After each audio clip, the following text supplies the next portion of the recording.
Hey guys, it's Keshav from Revolution Hive, and in this video I want to share something that's really been frustrating and bugging me recently. I keep seeing this thing happening again and again, particularly within the Asian community. I do a lot of talks, as a lot of you know, at different universities, colleges, youth centers around the UK, around the world. I've spoken to thousands and thousands of Asian young people in particular. And one thing that I've noticed is the role of shame that's being used as a tool by previous generations to control us, to keep us in a box, and to kind of damage our self-worth in a certain way. Now, here's the thing. How many times have you heard the statement, you need to listen to your parents? You think you're too smart for X. You need to show some respect. These are all different messages that I've experienced myself, but I've also heard other people sharing with me. And I've noticed how it's had an effect on who we believe we are and how much space we allow ourselves to take up in the world. And I really believe that as a result, we're not really being the people that we want to be. We're not really free to some degree. And here's the thing. What's happening right now is there is a gap between the aspirational values and the practice values. This is something that I got from Brene Brown's book called Daring Greatly, where she talks about the role of shame and how it manifests itself in different cultures, and in this example, in our community and in our society. When I say aspirational value, how many times have you heard the messaging around you, just in your environment? I'm not pointing this at a particular group of people, but how many times have you heard, it's really important for you to study. Your education is the most important thing. Like, you need to focus on your work, avoid all the other distractions. And I think so many of us, particularly in the Asian community, and I'm not saying this is just exclusive to one community, it's probably relevant to a lot of other people as well, but particularly within our community, we're striving for the A stars and A's, and if we don't get them, it's like, why didn't you get an A? And on the other hand, you've got the practice value of, if you become too educated, if you read too many books, if you question things too much, now you're being disrespectful.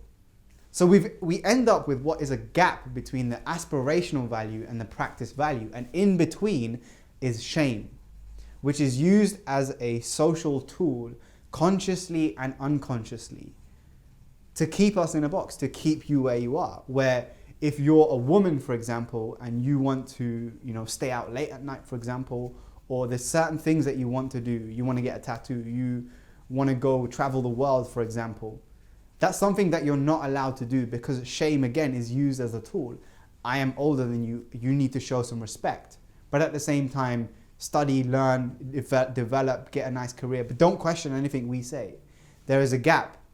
And here's what I've noticed is often we, and I include myself in this, I feel that shame. You feel small, like you don't want to particularly disrespect that out of the love that you have for the people around you, for the environment, because we all know that the previous generation did so much that we can't even imagine to get us where we are. But here's the thing. If you live your life trying to please your family, trying to please your friends, school, society, you're going to end up miserable. The only thing that you can really pledge true allegiance to is the rhythm of what beats inside of you, and only you can know that. And what I've noticed about this shame is that the shame is not actually ours, it's theirs. It's projected onto us. So for example, if you come from a religious background and you don't practice the values that you're aspired towards, which is enforced onto you in a lot of ways, you're then given a big bucket of shame. There's this difference between purity and pollution, these two ideals. And if you don't fit into them, shame is what you receive. But actually, it's a reflection of that individual or that environment or that person's shame, not yours. But it's projected onto us, and it ends up where you receive what's known as transference. Right? Someone else is feeling, but it's transferring onto you. And going back to that idea of purity and pollution, now, I think this particularly relates to women in Asian communities, probably men to some degree, but more so to women. that there is an ideal held up that you have to be completely pure. And if you don't fit into that, again, there's so much damaging messaging in our culture, in our societies, around what it means to be pure. And if you're not pure, you're nothing. But we all know that, look, here's the thing. Something is always better than nothing. Like, there are no moral absolutes. Inside every Buddha, there's a terrorist. And inside every terrorist, there's a Buddha. We change our identities just as we change clothes. And we're constantly evolving. So what can we do? Well, here's the thing. Your self-worth does not equal, how much you choose to pray, how many verses you choose to chant, or how much you're wearing the brand of your particular ethnicity or culture.